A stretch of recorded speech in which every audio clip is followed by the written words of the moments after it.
I believe he sent his apologies. Thank you. Councillor Peter Scott. I am here, but I'm asking permission to leave. I'm having a little bit of trouble at home, family-wise, so I'll have to leave the meeting. I'm very sorry. I was going to join, but I can't now. So I will catch. Bye. Sure, thank you. Councillor Rhys Thomas. Presennol, present. Thank you. Diolch. Councillor Hugh Williams. Sorry, I missed that. Obliged. Diolch. Thank you. So that's clear now who is in attendance, and we are quorum. Moving on to the next point. Welcome to this meeting of the Licensing Committee being held on Wednesday the 23rd of June 2021. This meeting is being webcast with the exception of any interest that the committee resolves to exclude the press and public because of the likely disclosure of exempt information as defined by the Local Government Act 1972. That moving down to the terms of the paperwork and the agenda. The next item is item number 1, which is apologies. I think we've had one apology, haven't we, from Arwell Roberts, and I understand Councillor Peter Scott is likely to leave the meeting shortly. For completeness, are there any other apologies? Thank you. So without further ado, moving on to agenda item number 2, that's the appointment of a chair. I think to kickstart this agenda item, can I please invite any nominations, please? I'd like to nominate. Nominate Councillor Hugh Irving, please. Can I second that, please, Councillor Hugh Williams? And could I, Tim, nominate Councillor Peter Prendergast? That's fine. Is there a seconder on or for the nomination of Pete Prendergast? I'll second Peter Prendergast. Thank you. Okay. Are there any other nominations in respect of the appointment of a chair? Remember, this is the appointment of a chair, not the appointment of a vice chair. No. Okay. Thank you. So I think the best way to resolve this then is we have 2 nominations for the appointment of a chair. We have the first nomination is Councillor Hugh Irving. And the second nomination is Councillor Peter Prendergast. I think if we can just go through then in order of the list for voting purposes. So if I can start with Joan Butterfield, if you can just indicate whether you vote for Hugh Irving or Peter Prendergast, please. So Councillor Joan Butterfield, who would you like to vote for? Peter Prendergast. Thank you. Councillor Hugh Irving is... Thank you. Councillor Brian Jones. Hugh Irving.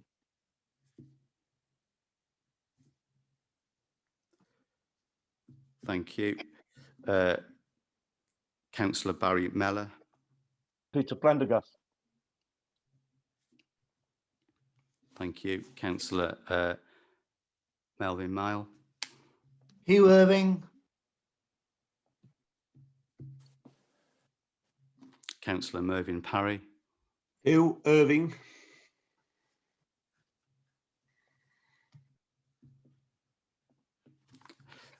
Just for completeness, Hugh Irving and Pete Prendergast, because you're the nominees, you won't be voting, so I won't include your vote. Same with Peter. Excuse me, Chair. Is that we've always done that in the past, and they've always been allowed to vote. What's different from today from any other meetings? In relation to that, Yeah, we've always done it in the past where chairs are allowed to vote for themselves. Why are we different today? okay, just bear with me. We'll revisit that shortly. Thank you for raising that, Hugh Williams. If we can just go to Arwell Roberts, please. Giving his apologies. Of course, apologies. Peter Scott. He's left now. Okay, thank you. Councillor Rhys Thomas. Hugh Irving,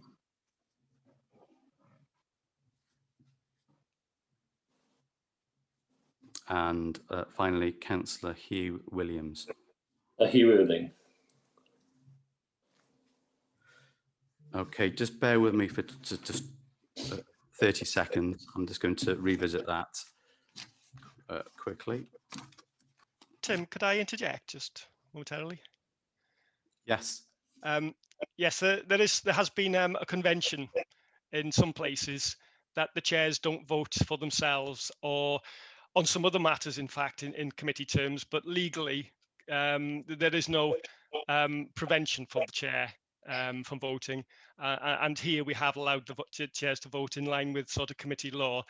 In some other places, though, there is a local convention that, yes, if you were standing for chair, you wouldn't vote for yourself. In this case, of course, they would cancel each other's out in any case. Yeah. So it wouldn't affect the result. But I think that's the situation. Thank you. I'm grateful, and yeah, that's good. Thank you. So looking at I'm just going to count them.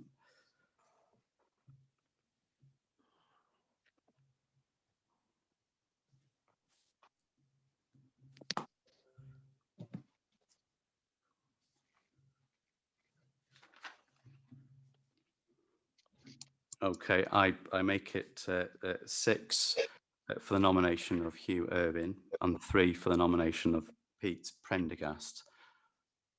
Steve, can you just confirm that yourself as well for completeness, please? Yes, Tim, I think that was it. I think counting Peter Prendergast's vote as well for himself, I made it 6-3. Thank you. Yep. So without further ado, we're pleased to announce the nomination of Hugh Irving is successful, and therefore Hugh Irving is appointed chair. Thank you. Good morning, everybody. Thank you very much for your confidence. I'll do my best to represent Borodang. Good morning, everybody. Thank you very much for your confidence. I'll do my very best to represent the committee as I've always done so in previous years, and I'm sure everything will go well and we'll all work together. So thank you very much indeed. I move now to item 3, which is the appointment of a vice chair. Is there a nomination, please, for the appointment of a vice chair? I'd like to nominate Peter Prendergast, if I may, Chair. I'd like to nominate Brian Jones, please, Chair. May I have seconders with 2 nominations? Are they seconded, please? Yeah, I'll second Peter Prendergast. And I see another seconder for Brian Jones. And I'll second Brian Jones. Thank you very much. Are there any other nominations? In that case, can we proceed to the vote, please? Mr. Dillon? Thank you. How would you want to read out the list again? I've no objection to do it in the manner we've just done it. Everybody comfortable at that? Yeah. Thank you. Thank you. So this is for the appointments for the vice chair of the licensing committee. I'll go through the same list again, which is contained in page 3 of the documentation, starting with Councillor Joan Butterfield. Can you please either state that you nominate Councillor Peter Prendergast, or alternatively nominate Councillor Brian Jones? Thank you. I'm nominating Peter Prendergast, and I'll be voting for Peter Prendergast. Thank you. Next one is Councillor Hugh Irving. Thank you. Councillor Brian Jones. I think I'll vote for myself. Thanks. Thank you. Councillor Barry Mellor. Yeah, Peter Prendergast. Thank you. Councillor Melvin Mile. Brian Jones. Thank you. Councillor Mervyn Harry. Brian Jones. Thank you. Councillor Peter Prendergast. Myself. Thank you. Councillor Arwell Roberts' apologies. Peter Scott, I understand, is no longer in the meeting. Correct me if I'm wrong. Councillor Rees Thomas, please. Peter Prendergast. Thank you. And finally, Councillor Hugh Williams. Brian Jones. Thank you. Just going to count these up.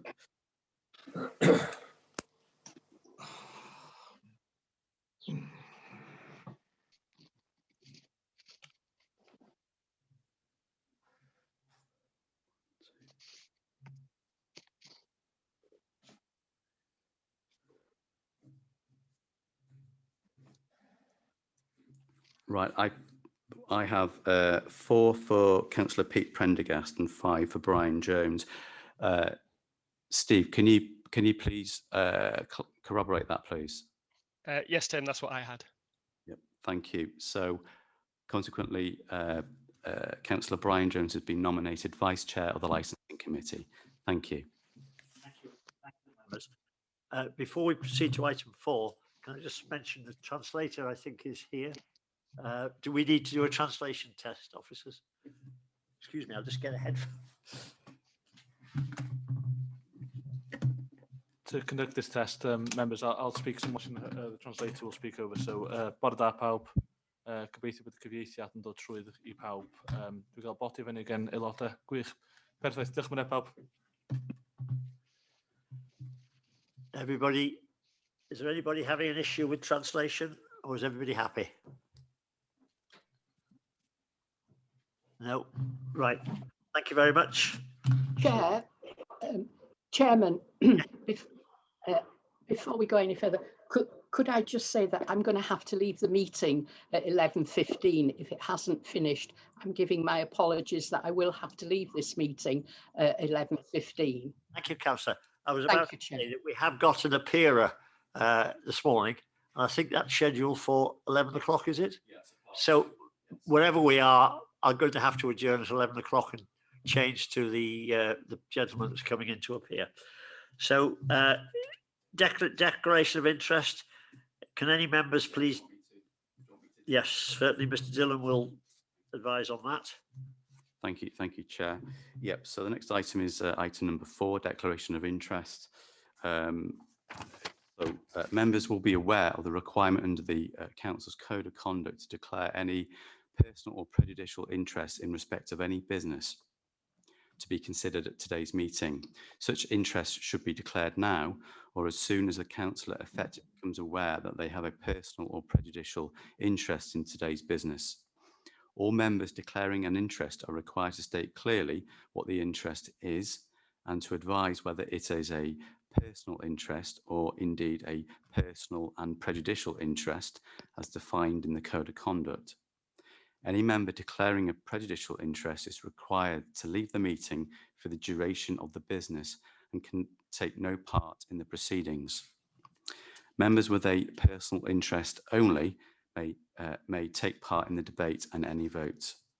If a personal or prejudicial and Thanks for that. Obviously, interest is declared today that has not previously been disclosed and recorded, the councillor concerned will be required to complete and sign a declaration of interest form, which is available from the committee support staff. Thank you. Thank you. Item 5, are there any... Hang on, Chair. Sorry. I'd like to show an interest. On Apologise, sorry. Invite declaration of interest, yes. Yeah, on agenda item number 11, where I believe the gentleman's coming in, Yes. there's been a letter of reference from Stephen Darby for this gentleman, and my daughter. This is a part two. This is without media. This item, I understand. So obviously we can't go through. Maybe that can be addressed at that point when it becomes a part two. But at the moment, that item is certainly confidential. Did you catch that, Barry? Yes, no problem. Raise it at when the gentleman comes in. Is that the correct? No problem. The appropriate time. Yes. Are there any other declarations concerning this? No. No other declarations of interest. Right. In that case, I'll go to item 5. Are there any urgent matters? I haven't been notified of any because I wasn't the chairman until 2 minutes ago. Officers, are there? No, I'm told there is nothing been submitted. Can we then go, please, to item 6, which is the minutes of the last meeting, which you will find on page 9. Is everybody hearing me all right, by the way, members? Yeah, good. Right, these are the minutes of the licensing committee held in Russell House, Rill, on the 4th of March at 9:30 a.m. Also present. Can I just say that it's a bit of a strange position to have been in for the last 12 months because I've been the chair, I've been busy, we've had some licensing subcommittee hearings, I've had regular consultations with the officers, and activity has been going on. But I'm very, very conscious that apart from subcommittees, you members yourselves have not been able to make a contribution. It's been out of our control. We've done our best. But as you'll know see from the reports, and when we hear from Ian Millington and other officers, things have not been idle in the licensing team. It's just that we haven't been able to meet formally. And it's good that we're all here this morning, and that's great. So now if I can go on to those minutes and take you through them. Page 9, over the page to 10 and 11 and 12 and 13 and 14 and 15 and 16. So now does anybody want to raise, I'll go back to the beginning again. Has anybody got any queries that they want to raise out of those minutes, please? Item 4, 5, 6, 7, 8, and 9. Everybody happy about those? Mr. Dillon, were you wanting to say something? Yeah, members, would you like to confirm those are an accurate record? Is that moved? Yes, I can see that. And seconded, yes. All in favour? If you can just show, please. Can't see a lot here, really. I'm assuming nobody is voting against these minutes, are they? No. Is that all right, Mr. Dillon?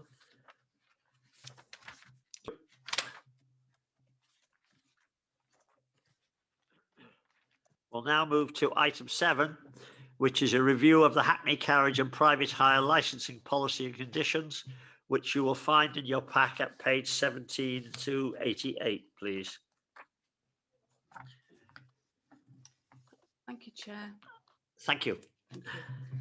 This item is for members to consider reviewing the current HACNI carriage and private hire licensing policy and conditions to incorporate a new statutory standards published by the Department of Transport, along with the new recommendations published by Welsh Government. We'd also like to seek your views on the Department for Transport statutory standards and the recommendations published by Welsh Government, and to approve consulting with the trade and the wider public on a draft policy which will incorporate both of these standards. The Welsh Government we do believe are currently drafting this policy. Our current policy has been in place since 2017. Therefore, it is proposed that we do need to review the current policy to incorporate both of these standards. In July last year, the Department of Transport published statutory standards with a focus on protecting the public, the children and vulnerable adults, and to better regulate the taxi and private hire sector. They also expect local authorities to implement the recommendations unless there is a compelling local reason not to do so.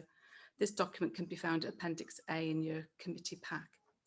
The DFT standards have effect in Wales, even though responsibility for taxi and private hire vehicle policy has been devolved to the Welsh Assembly.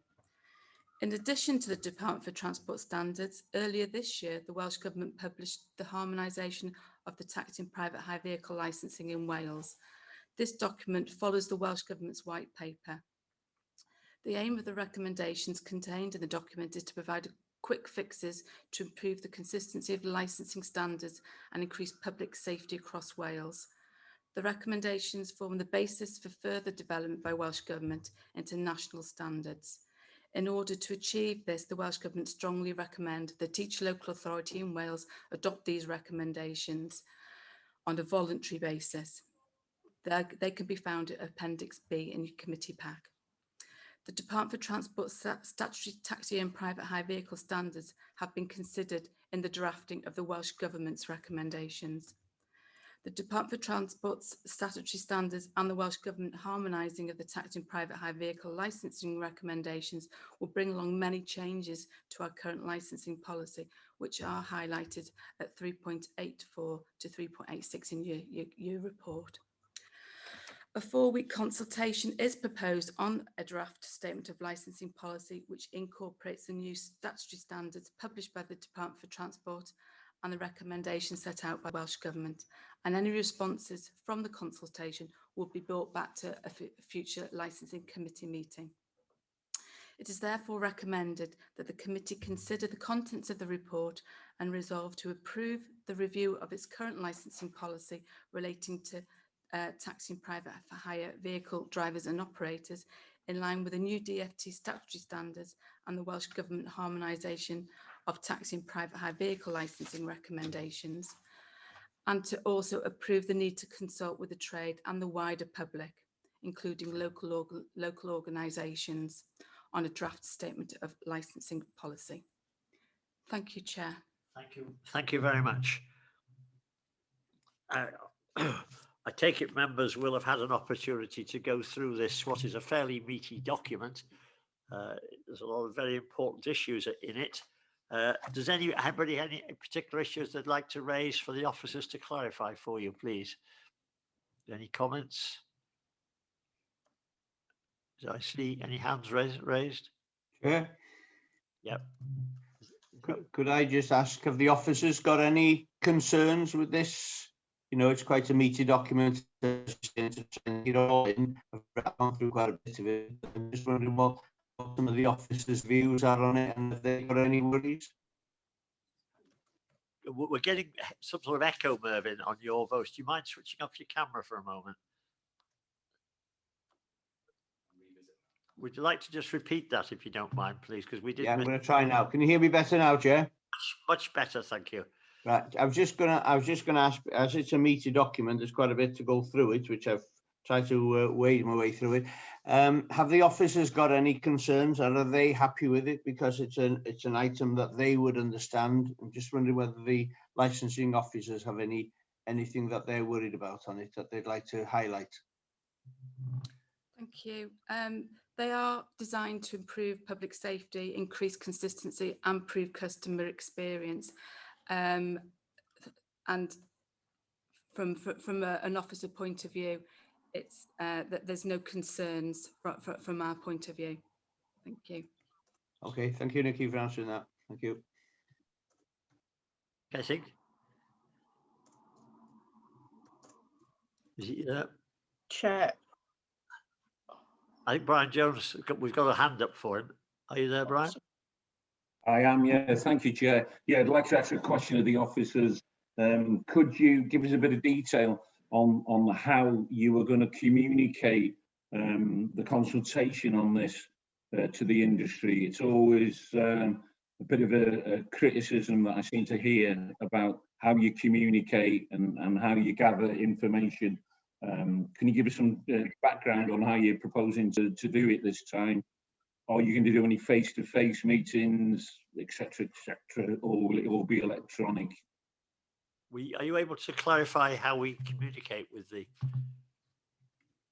Thank you, Chair. industry? We will consult with all licence holders, and that will be individual, so that it will be a written consultation to them. And we will hold any workshops that we've done in the past, and we'll be consulting with other groups. We may be consulting with community and town councils on this and the wider public. Fine. Are you happy with that, Brian? Or do you want to clarify any particular concern? Yeah, can we just go a little bit more on the workshop? When an example, when have you done workshops before? Because 3 or 4 operators that I've spoke to in the past, and you might criticise them for this, they're busy earning a living. So to go through a meaty document that doesn't have a précis attachment of the key points, they struggle, and then ignorance is no excuse, but then they miss things, and then there's issues afterwards. So just some clarification on what the workshop is, where will it be? Can members attend the workshop? Thank you, Chair. Thank you, Chair.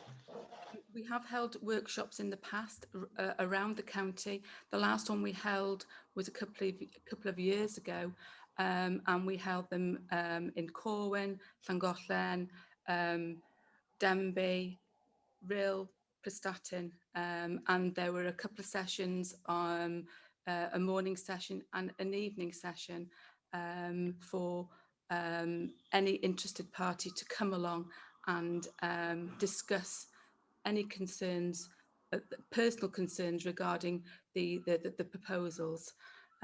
So we will be doing something of a similar nature, so long as we can do it COVID safe. I think Sir Jones was raising the point about some sort of highlighting précis version. Has any thought been given to that? We can highlight the main points. A lot of the recommendations put forward by Welsh Government we do already have in place. For instance, we already use the NR3 register. We're already signed up to that. We do have the suitability policy for applicants already in place. So we will be highlighting the main changes to key stakeholders, but it is important that they see the whole policy as well and be satisfied that they understand it as a whole document. And my understanding would be, for personal understanding, would be that this goes to the taxi proprietor and it's up to him to either implement what's in it or cascade it down to his workforce. Is that correct? Or would you invite the workforce in general to workshops or whatever? We would be inviting every single driver that is licensed with us. Yeah. So it's not just the employer. So it won't just be the proprietor or the operator. It will be the driver that is licensed. Yeah. And the proprietor can also invite any other of their workforce along. For instance, their call handlers, because they will be now caught up in this policy. So anybody that works within an operator business will be required to do a general DBS certificate from once the policy comes into place. So it's not just the license holders, it will be anybody that works within their workforce. Can you remind members when this does come into law? It's not law, it's guidance. Guidance, all right, sorry. It's the policy document hasn't actually been completely prepared by Welsh Government. No. These are the basis of the policy. So what we're asking today from members is that once that document is available, we can go out to consult, and it will only be on the recommendations within these 2 documents. We won't be putting anything else within that policy. So it's work in progress. It is, Chair. Thank you. Councillor Jones, are you happy with that response? Yeah, if I could just go on, just on the recommendation at 5.1b, could the committee have sight of the consultation responses, or again, just a summary of them, so that we can gauge how's it gone and what is the type of feedback that's come? I'd personally be interested to see that. Is that feasible? I'm sure that's a yes. Yeah, we the can answer do is that, yes. Chair. Yeah, okay. Are you happy now, Councillor Jones? Yeah, fine from me. Thank you. Yeah, thank you. Butterfield's hand is up. Oh, thank you, Chair. Thank you, Chair. I couldn't see whether my hand's up or not. I do beg your pardon. A little thing here, and I Ron have, on my right, and yeah, he I have. will nudge me if I miss anybody. I see. I have been trying to raise my hand, but I couldn't see that I've been successful.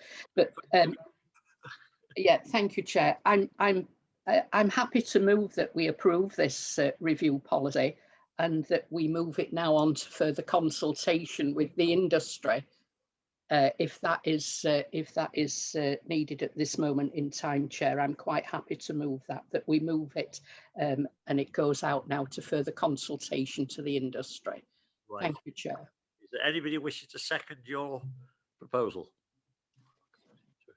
Yeah, I'm happy to second. Yeah, it's coming from Councillor Mellor, I think.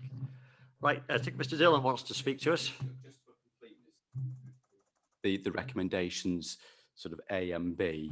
So yeah, so if you can read out A to approve, and then we need a seconder technically. Would you like to take each one separately? Please, for completeness. Fine. Okay. Thank you. If we could go to 5.1, unless there's nobody else I've missed out, I've got nobody showing they wish to speak.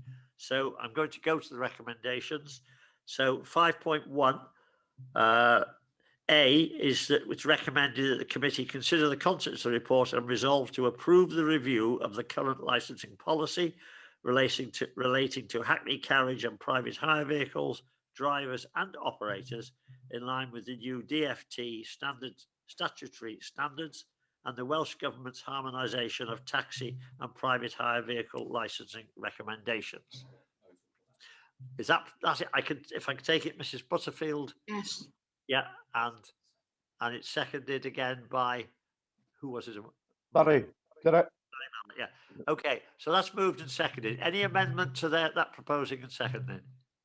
In that case, I'll say, is anybody against us adopting that? No, so I can take that. That's carried.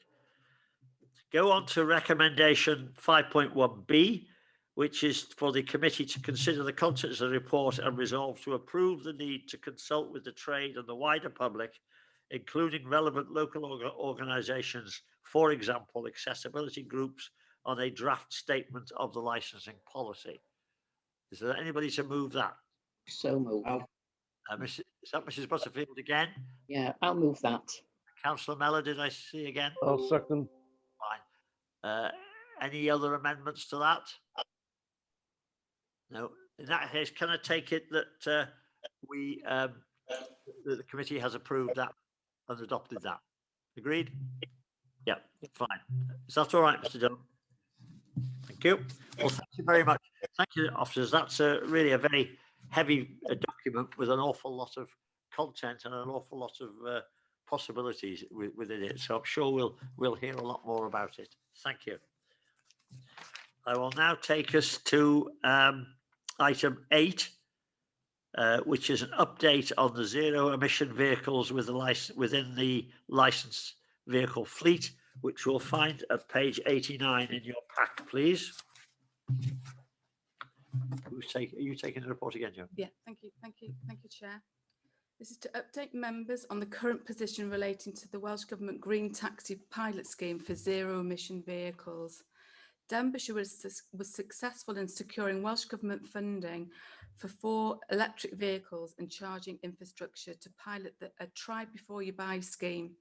The Welsh Government has set a target of decarbonising the taxi fleet entirely by 2028.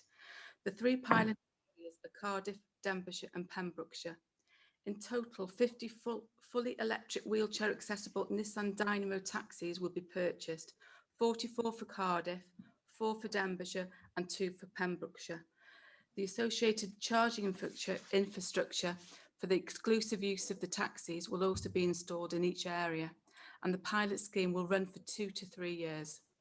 The scheme will operate on a try before you buy initiative, which will allow licensed taxi drivers to try the vehicle free of charge for 30 days. The trial will include free electric charging, insurance, vehicle licensing, breakdown cover. Fleet Management are leading and administering the project, and Martin Griffiths, the Council's Fleet Mobility Officer, is here to answer any questions members may wish to ask. In summary, members are recommended to note the contents relating to the update on the Welsh Government's Green Taxi Pilot Scheme. Thank you, Chair. As you've seen that, are there anybody wish to comment? Yes, Chair. Let's come in quickly there. Thank you, Chair. Well, I think as this council has brought in climate change coming in by 2030, I think that we should recommend this going forward to get these electric vehicles on our roads. That's all I've got to say. Thank you. I've got Mervyn Parry next. Yeah, I've switched my camera off, Chair, so you can hear me, hopefully. Maybe I'm very in favour of this as well. I'm just seeing that it's a 3-year trial. And I take it we probably might not start it until 2022. Correct me if I'm wrong. So that'll take us into 2024 or whatever, 2025. We're getting close to the 2028 age. If just in case there's anything that isn't happy with the 3-year trial, is there annual monitoring going on to see if everything is correct? Because we wouldn't get to the end of 3 years and then find out that it's a total disaster, and then we've got to remodel something again in the last few years before the 2028. Thank you, Chair. Thank you. Thank you, Chair. Martin will be able to advise you further on this, but the vehicles are actually within Denbighshire now. We have the 4 vehicles waiting to be licensed. They are there, and it will be this year going on to our taxi fleet. But as I said, Martin is here. He might be able to provide you with a bit more information on the scheme. Would you like to come in on that? Certainly, thank you, Chair. The vehicles are here. They were procured by Cardiff City Region on our behalf. The difficulty is procuring 50 kilowatt chargers, which will fully charge these vehicles in under an hour. It suits the operational needs of the taxi operators. I am ready to go to tender for those chargers, so I would envisage they'll be installed within 8 to 10 weeks, and we can start operating the pilot.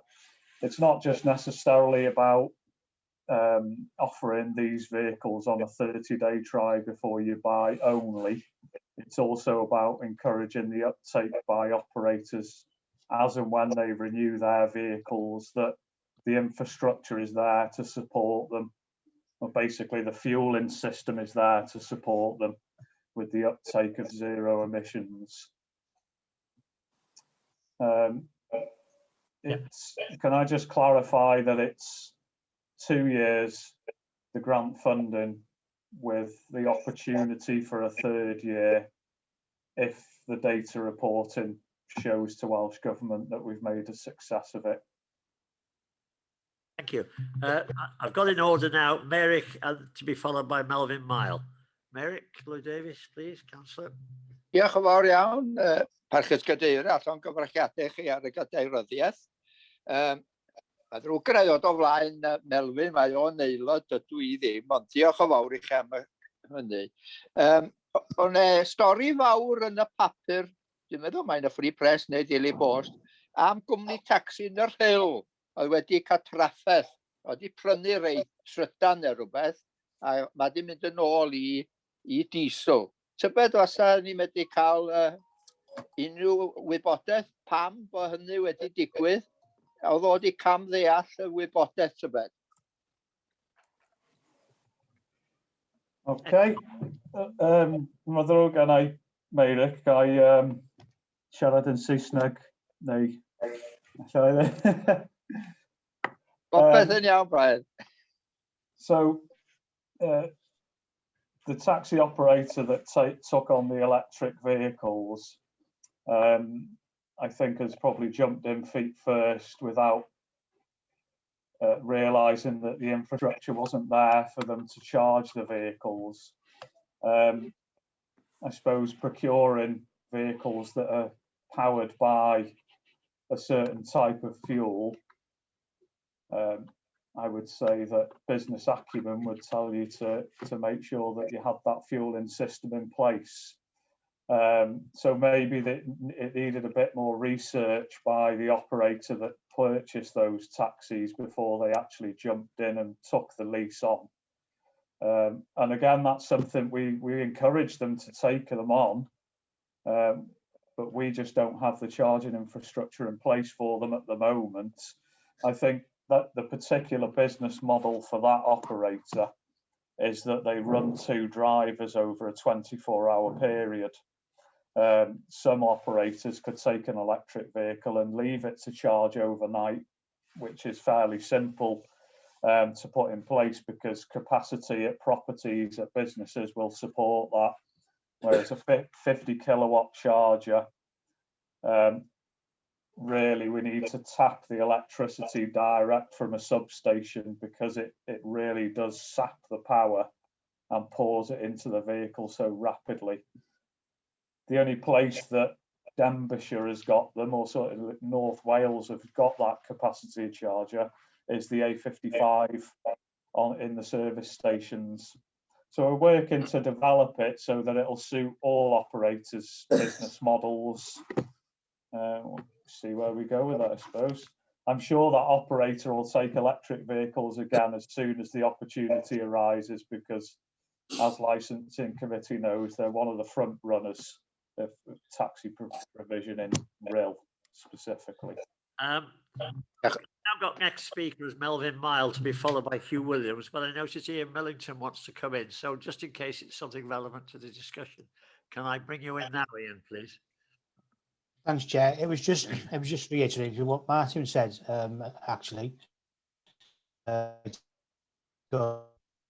getting, can you knock your camera off? No worries. That's it. Hopefully that's better. I was just going to reiterate what Martin said. To be honest with you, that he jumped the gun. There isn't enough charging stations available at the moment for his needs. So he went back and took them back. But I'm sure, as Martin had just said in his final words, that he'll be in the forefront, I would have thought, if and when electric vehicles start moving through the county, given the size of his fleet. Good. Diolch, Mr Cadeirydd. Diolch I Martin ac Ian. Yeah. Are you happy, Councillor Merrick? Iawn, diolch yn fawr. A diolch i'r ddau sydd o. Diolch yn fawr iawn. Thank you. Right, I've got Melvin Mile to be followed by Hugh Williams at the moment. Thank you, Chair, and congratulations on your appointment again. Thank you very much. Could I just ask, where is it proposed that these taxis be based? Are we in the rural, down in Llangollen, going to get a chance of having one based down here for a while? We've got a suitable substation, I believe, that would be useful to be hooked up to a charging point. Thank you. Thank you. Any clarification for Councillor Llangollen? Certainly. So, who's coming in? Ian Millington, I think. No, yeah. You'll have to switch your camera off. I think Martin will. Oh, it's Martin. Certainly. So part of the grant terms, which I'm sure I can share with councillors, is that we pilot this in the north, predominantly centred around RHIL, which has got high levels of CO2 and NO2. And we can expand the pilot to the south. We have home chargers for the vehicles.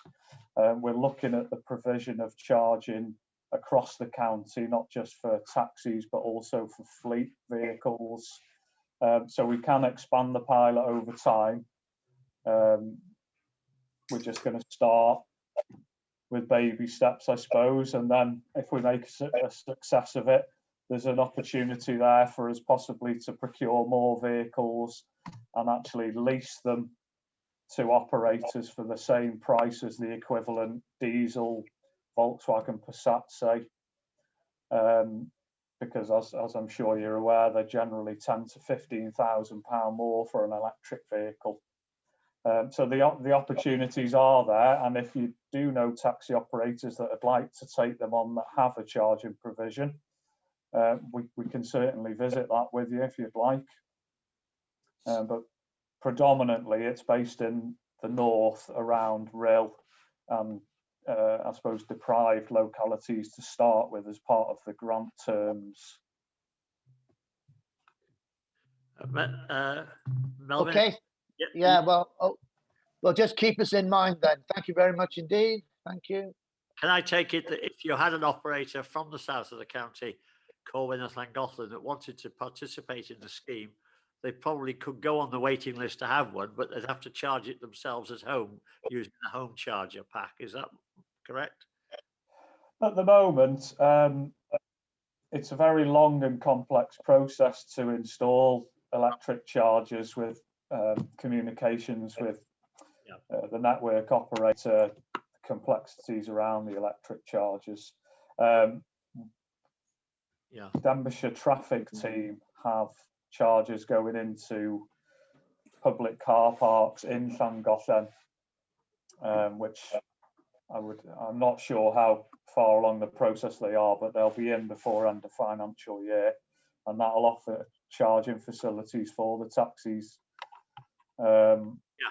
We also had a quote back yesterday just for information for Corwin Gritty Yard, where we're looking to put rapid chargers. So it changes day to day, week to week. We're developing things, and hopefully we can roll it out to everybody, whether it's one of our vehicles or they want to take on an EV themselves for their own fleets. We'll support them as much as we can with charging provision, because there's also an opportunity for Denbighshire to recoup revenue, which again helps pay for more chargers and more vehicles. So it's a fast developing project. Thank you. I think I've got now Hugh Williams to be followed by Brian Jones. Thank you, Chair, and congratulations again. Exciting but disappointing for rural members again. It seems, yes, again, we haven't got super fast broadband. Now we haven't got the opportunity to have this service which the Welsh Government are rolling out. I note that it's 30 days and it's over 2 years. How many operators have we got in Denbighshire, and do we think what the 3 vehicles are going to be enough? 4 vehicles going to be enough? Sorry, I work it out at 136 operators having the chance of trying these. As I say, really disappointed for rural communities being left out again, but hopefully another 10 years we might get somewhere. Thank you for the comment. Yeah, thanks. Thank you. Anybody want the officer want to comment on that, or shall I go straight to Councillor Brian Jones, who's waiting to speak? I can just clarify, Chair. Thank you. This scheme, I believe, is available to any driver, any licensed driver. It's not just an operator. So an individual driver could apply, and we've got over 400 of those. Thank you. Thank you. Brian Jones. Yeah, thank you, Chair. Yeah, coming in, I have my hand up already, coming in off the back of the comments from Hugh Williams. As the lead member, I had a meeting 3 weeks ago with Martin Griffiths, and he discussed with me about the EV charging, and it sits in my portfolio. But I think the article that Councillor Merrick Lloyd-Davis referred to in the Free Press has showered a lot of bad publicity over what eventually will become an everyday occurrence, watching an electric vehicle taxi driving on the highways and byways. So I think if I could ask Martin Griffiths to look at that point, bearing in mind, I think there's definitely a big negative wave now in real about electric taxis, and you'll have to get over that hurdle. And the bad publicity is there, as we discussed it this morning. But if I can ask Martin to look again about the potential of a pilot in a rural area. If we get the correct charging point, there will be a substation somewhere down the valley, the Vale, that can accommodate it. And I think we should look at that, Martin, even if it's just scraping the surface now. Look at a rural area as well, because you might find, as it sits today, in the case of rail, none of the operators will want to take this up. And that's another debate that we need to get over, and obviously need to go and speak to them again to re-explain what it's all about and how it can work. But in the meantime, if there's no take-ups there, let's look at a rural area in Denbighshire that we could use it as a pilot, because ultimately we'll need it. It'll have to be done, and if we can tweak the system now and find a way, let's stick one in a rural area. Thank you, Chair. Certainly. Sorry, Chair, do you mind if I just interject there? Reassuringly, I've had an exceptional amount of interest from RIL and Prestatyn. With regards to the rural, any operator in Denbighshire can have the vehicle as long as it fits with their business model.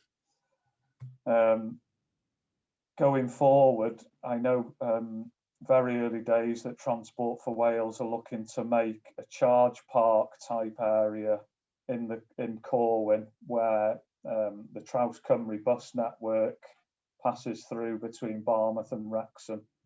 It's very early days, but there's a possibility of a charge park there to suit electric taxis, electric buses, electric bin wagons.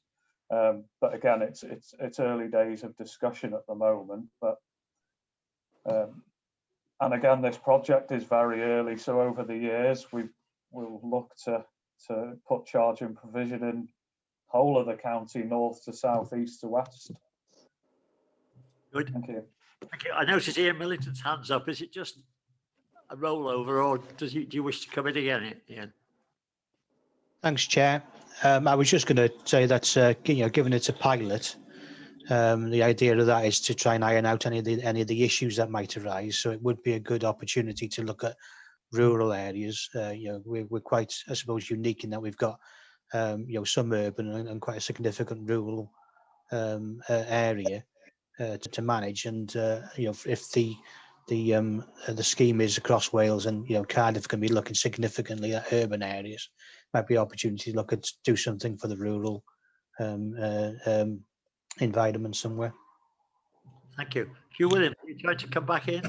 Yeah, thank you, Brian. Yeah, my concerns are, I appreciate what it's early days and it's just about starting. Can I just remind the officer what Corwin from Llanbedr to Pwyllgor is probably about half an hour. So it'd be half an hour there, half an hour back, and probably an hour charging. You've missed out Denby, you've missed out Ruthin, St Asaph. We really need to look at rural charging points, because these taxi businesses have suffered like everybody else in this pandemic, and we just really need to get these rolled out, not just in the south and the north, but right through the county. Thank you. Thank you. So my understanding here is, if I was a taxi operator or a taxi operator and he's wondering should I have electric taxis, he can apply to have one on the pilot scheme for what, 30 days, is it? And in that 30 days, he can evaluate how it fits into his business or her business, and then could consider whether they then go out and canvass the trade for the best terms they can get. Is that more or less the principle behind the pilot? Yes, Chair, and they've tried before they buy. So it's a good way of trying an electric vehicle without actually having to have the initial outlay of spending, I don't know, 30, 40, 50,000 on a vehicle. I wouldn't, I'd say, but if I was a taxi proprietor, I'd say, why wouldn't you give it a try? But however, that's just my view. Any more comments? I don't see any hands up. So can I move then to the recommendation, which is at 4.1, which is from, just basically, which is for members to note the contents relating to the update on the Welsh Government Green. Chair, could I make an amendment, please? Yeah, go on. that the charging points are put in every major town in Denbighshire? Sorry, I didn't catch that, Hugh. What the charging points are put in every major town in Denbighshire, which are Rhyl, Prestatyn, St Asaph, Denbigh, Ruthin, Corwen and Llangollen. But that can't be part of the pilot. That would have to follow, wouldn't it? But I'm concerned what we're neglecting rural areas once again. Is that seconded? I don't see a seconder for that. Yes, there is now, sorry, yes. So that's moved and it's been seconded by Councillor Melvin Mile. Is there any comment, Mr. Just that the recommendation contained in page 90 for 4.1, it was merely there was no decision required in relation to that. It was for members to note the contents really of the scheme, of the pilot scheme. Why can't we write back and say what we're concerned, what the rural areas have been neglected, and why can't we put them throughout all the towns in Denbighshire? That recommendation to include the comments about members about the rural area. Yeah. Thank you.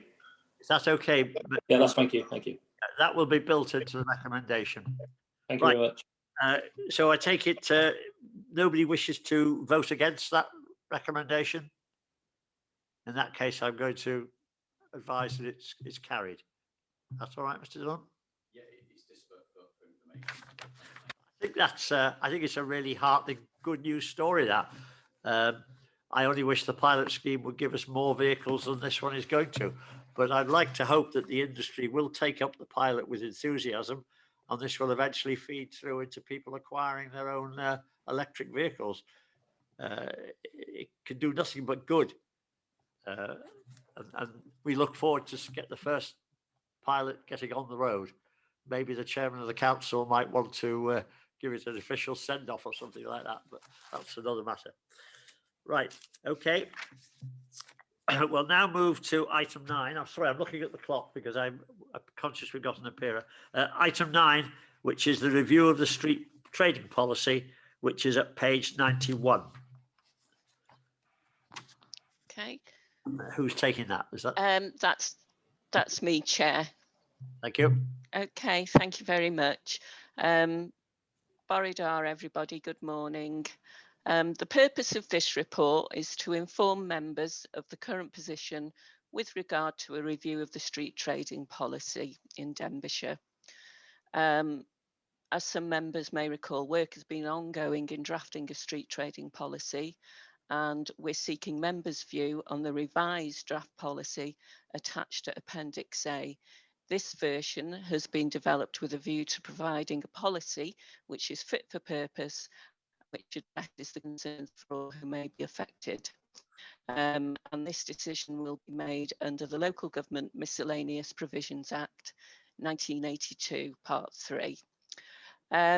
The Local Government Miscellaneous Provisions Act defines street trading as the selling, exposing or offering articles for sale in a street, and the relevant part of the Act was re-adopted by the Council in June 2002. And the definition of a street is wide-ranging and includes any road or footway, beach, etc., to which the public have access without paying, and service areas as defined under Section 329 of the Highways Act 1980. Any person wishing to trade on the streets in the county needs to apply for consent from the licensing authority. This is because the licensing authority has designated all streets in Denbighshire as consent streets for street trading purposes. There is a couple of exceptions to this, which is that streets in and around Rhyl and Prestatyn town centres are designated as prohibited streets where no trading is permitted to take place. And that's Appendix I to the draft policy. In 2015, members authorised officers to review the street trading policy approval procedures in order to address difficulties with the current regulations and suggest improvements to better regulate and support street trading in the county. December 2000. You're Oh, breaking. sorry, it's a bit echoey, isn't it? Just one moment.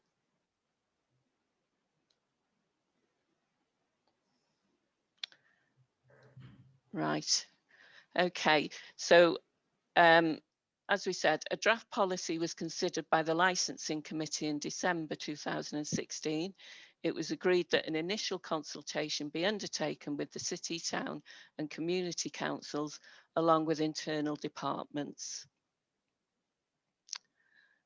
Comments from that initial consultation were incorporated into a draft street trading policy, which went forward to public consultation with no comments being received.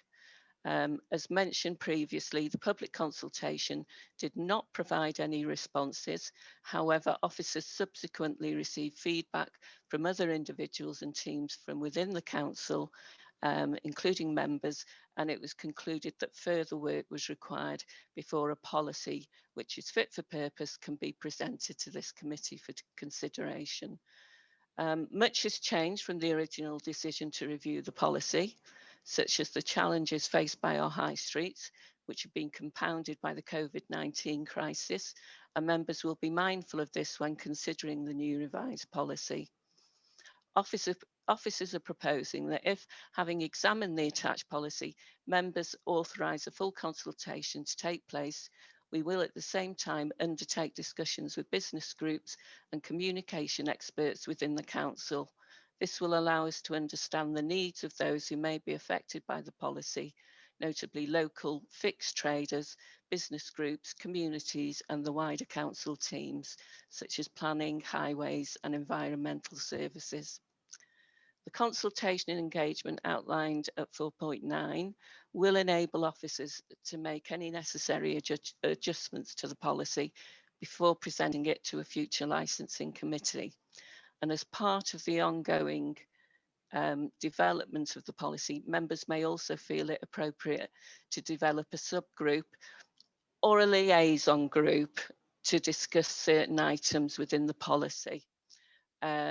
Which can sort of decide how best the policy can support permanent outlets and street traders, given the changing landscape of our high streets and retail areas.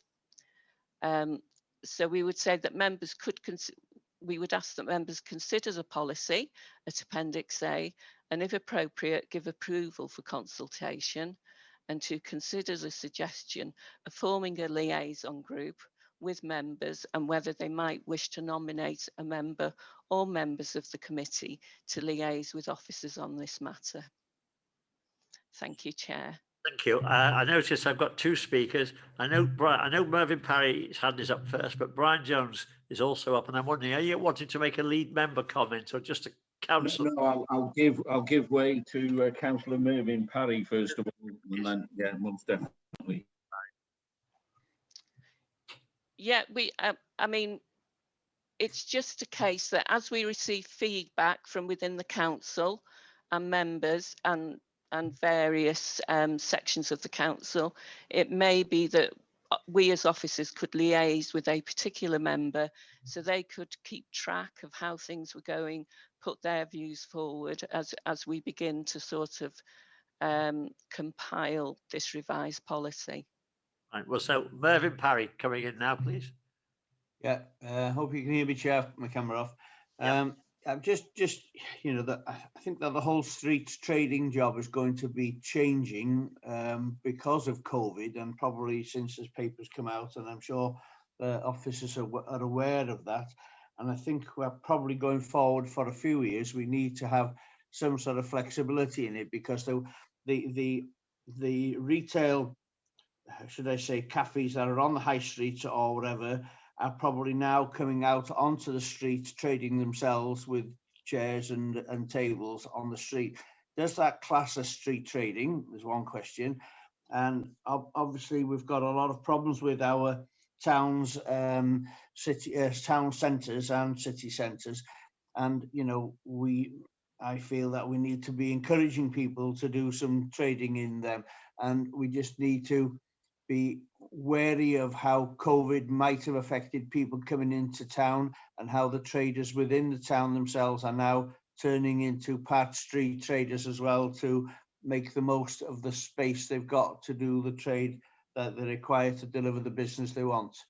Thank you. Yeah. Is there a response to that? Yeah, in response to that, if they're coming out onto the pavement, they would require a pavement licence from our highway section. However, if they're trading from within their curtilage, sort of 6 to 9 feet, just in front of their shops, then there's nothing required for that. That doesn't class as street trading. And I think, as you say, we need to adopt a flexible approach with this, particularly for shop owners, to try and make life as easy as possible for them, take a light touch. And this is what we're trying to build upon within this basic draft policy, to just see what responses we get, and to bear in mind the position of fixed traders as well. There's also, you know, we have in mind that street trading can bring people into the town centres. You know, they can encourage people in as well. There's also that aspect to consider. Thank you. Brian Jones, I'm a bit conscious of time here. In 10 minutes time, we've got an appearer. If we can finish this item fairly quickly, fine. If we want to have a debate on this, and there's absolutely no reason why we shouldn't, then I think it might be better if I adjourned. Sorry, I'm just taking advice from... Yeah, fine. I've just had some advice. We'll finish this item, then take a break, and then deal with the gentleman that's coming to appear. Okay. Yes, Right, officers. Thank you. Right, I apologise for that. Brian Jones, I think. Yeah, thank you again, Chair. Yes, this this policy, the points have already been made. The goalposts are moving. What's happened with COVID, etc., etc. What I want to propose on the recommendation at 6.2 is the suggestion there of a subgroup where it's stating just one member. I was in Llangollen yesterday. I was in Rill last week. You can see the inconsistencies around the street trading policy. Won't go into that now. There is a little bit of the left hand doesn't know what the right hand's doing. So this proposal at 6.2 to consider the suggestion of forming a subgroup, I want to propose that that's expanded. It's not just one political member that liaises with officers. We have a cross-party group here, so that we can, and in, if I can quote Corwin and come with, there's investment going to be going in there if they're successful on a bid that they put into the Levelling Up Fund, and part of that submission again involves doing alterations to the come with main streets, etc., etc. So I think we need a cross-party group on this subgroup that's been proposed, and in the case of Llangollen, wind in the right direction and the final approval comes along, that's a £1.7 million investment in Llangollen to improve the. So can you propose, would you like to suggest an amendment that the committee might wish to? Yeah, I would suggest an amendment. Which would be? Well, if I could propose it then, just to be clear, that it's a subgroup that's a cross-party subgroup, so there would be four members on that group from across the political. Right. So you propose that there'd be a lot tweaking of the words there to say a 4-member cross-party subgroup. Is that right? That's correct. Yeah, and also, Chair, very briefly, what is the time scale on this policy now? I couldn't see anything on time scale. I think at the moment it's quite flexible. We'd like to get it in place. As we say, we don't have a policy as such. We just have regulations, which is probably why you will see so many people trading in different ways across the county. It could be that some people don't have a license. There are very few street trading licenses that have been issued in the last years. So it could be, you know, that people you see aren't actually regulated. So the whole idea of this is to try and get it in quickly, but to try and get a robust policy, try and get the street trading process as smooth as possible, so it's less onerous for people making applications. But as you say, it should be fair to all, to both static traders, people in shops, etc., and for people who want to trade on the streets as well. Right. Thank you. I know Joe Butterfield's waiting to speak. Yes, no? Yes, thank you, Chair. Just to say, if Brian has moved the approval of Appendix A and the liaison group, I'm very happy to second that. I think that that is absolutely the way forward. I think things are going to change very, very quickly in our high streets, and I think that the liaison group is a good idea. So if he has approved the Appendix A and obviously the liaison group, I'm happy to second that. But going on to the trading outside premises, if like McDonald's or any company wants to open up eateries outside on their own curtilages, they have to have planning permission to do that, to put tables and chairs out and to define an area. So that's just to clear that one up. They don't need a trader's license. They do need to have planning permission in place. At least that's what all the traders in town in Frill are told and Prestatyn, and they do comply with those rules. Thank you, Chair. Thank you for that. Do I notice Ian Millington wants to come in, please? Thanks, Chair. It was just to say that the policy's also intended to for future applicants to understand what's required of them, so you know, they can make a decision before they actually apply as well. So it's informative for well, the purposes is to inform them as well. Yeah. Consider the suggestion of forming a cross-party group, subgroup. That could be the first proposal being seconded. Yeah. Okay, I'll take them separately. We can ask if there's any dissenting voices. Okay, on that, yeah, and fine.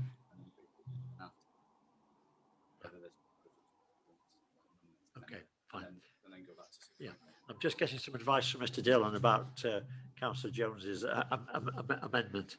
Right, so are there any other speakers on this issue? So can we move then to the recommendation? So at 6.1, I'll take that members consider the policy as Appendix A and if appropriate, give approval for consultation. That moved? Yes. And is it seconded? Yes. Thank you. Any dissenting voices against that? So I will take it then that the committee is recommendation 6.1 is passed. We're moving to 6.2. Would you like to read out the amended, please, Mr. Dillon? Yeah, thank you, Chair. Just for completeness, in relation to 6.2, from the way I've gleaned that, then there was an amendment brought by Councillor Brian Jones. So the way I look at it, it's split into two decisions required for 6.2.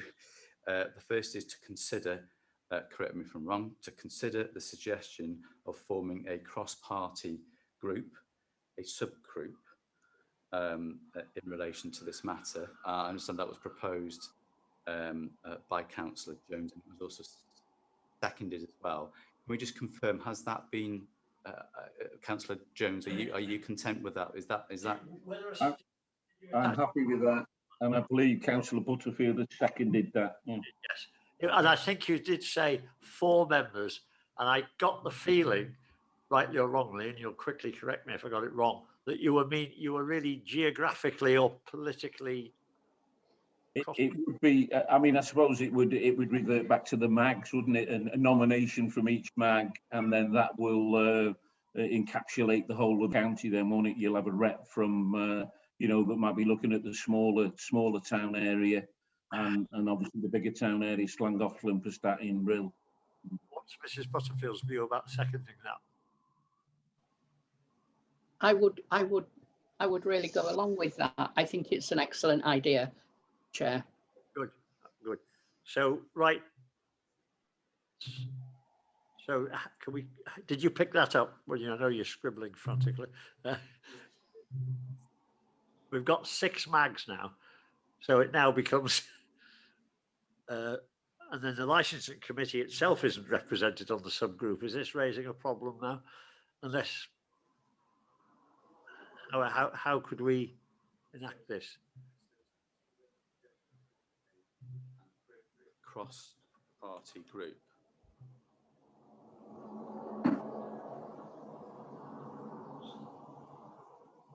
Representative from each MAG, yes. Is that in agreement with the mover and seconder? Chair, can I intervene at that point? There's quite a difference between it being a cross-party group with 4 people on it and a representative from each MAG. That's quite a difference. Sorry, I can't hear.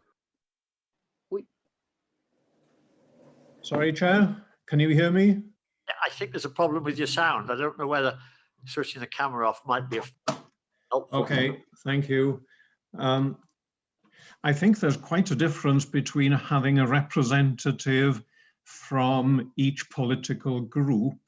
That's 4 people. Then we've mentioned that it should be 1 from each MAG, so that's 6 people. Can I just have a clarification what we're voting on here? Thank you, Chair. Yeah, I think we need to think this through carefully. Did Mrs. Butterfield want to come in again, or not? No, Chair. I do appreciate exactly what Rhys has said, that I do think there needs to be some clarity around it. I was very happy. I just think it is a much better idea to have the representation from MAGs, because of course, as Brian said, that would encapsulate rural areas with smaller towns, and it would be a better representation, if I might say, than a political group.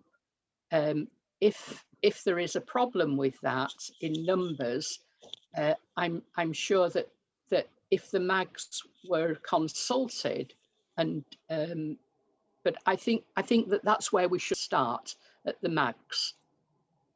And I do appreciate, I think the 1 representative, or each MAG to have the opportunity to would have representative for this group. Chair, Yeah. Chair, could I suggest in community scrutiny we have working groups, and they're from MAGs as well, which works really well. But as a chair, I sat on that. It's the flooding issues throughout the county. Would it be a suggestion either yourself or the vice chair from this group sits on that group as well, so you can report back? Is the subgroup getting too large? I just think you might want to consider simplifying it somewhat, really, making it user-friendly. Just trying to work out whether Councillor Brian Jones could assist really as the proposer with his proposal. Just trying to think of, do you want to revisit that, Councillor Brian Jones? I think Hugh Williams has made the relevant point that it works in other areas of the council. 1 rep from each MAG. If it's the chair of the licensing committee sits on that group as well. It's simple. It works, doesn't it? Because it's working already. It'll fall in line with the constitution of the council. Won't be a problem with putting a remit together. It'll all fit nicely, and it won't be oversubscribed. It'll just be how we work in other task and finish groups. And what the group needs to do is to obviously complete its work before the end of this council, to hand over a nice packaged up set of recommendations. So that would be my proposal. We go with the MAGs, with the chair. Liaise with the officers of the chairman, or in his absence, the vice chairman of the licensing committee, plus a representative from each MAG. Correct? Correct. Yeah. I support that as well, Chair. Good. Okay.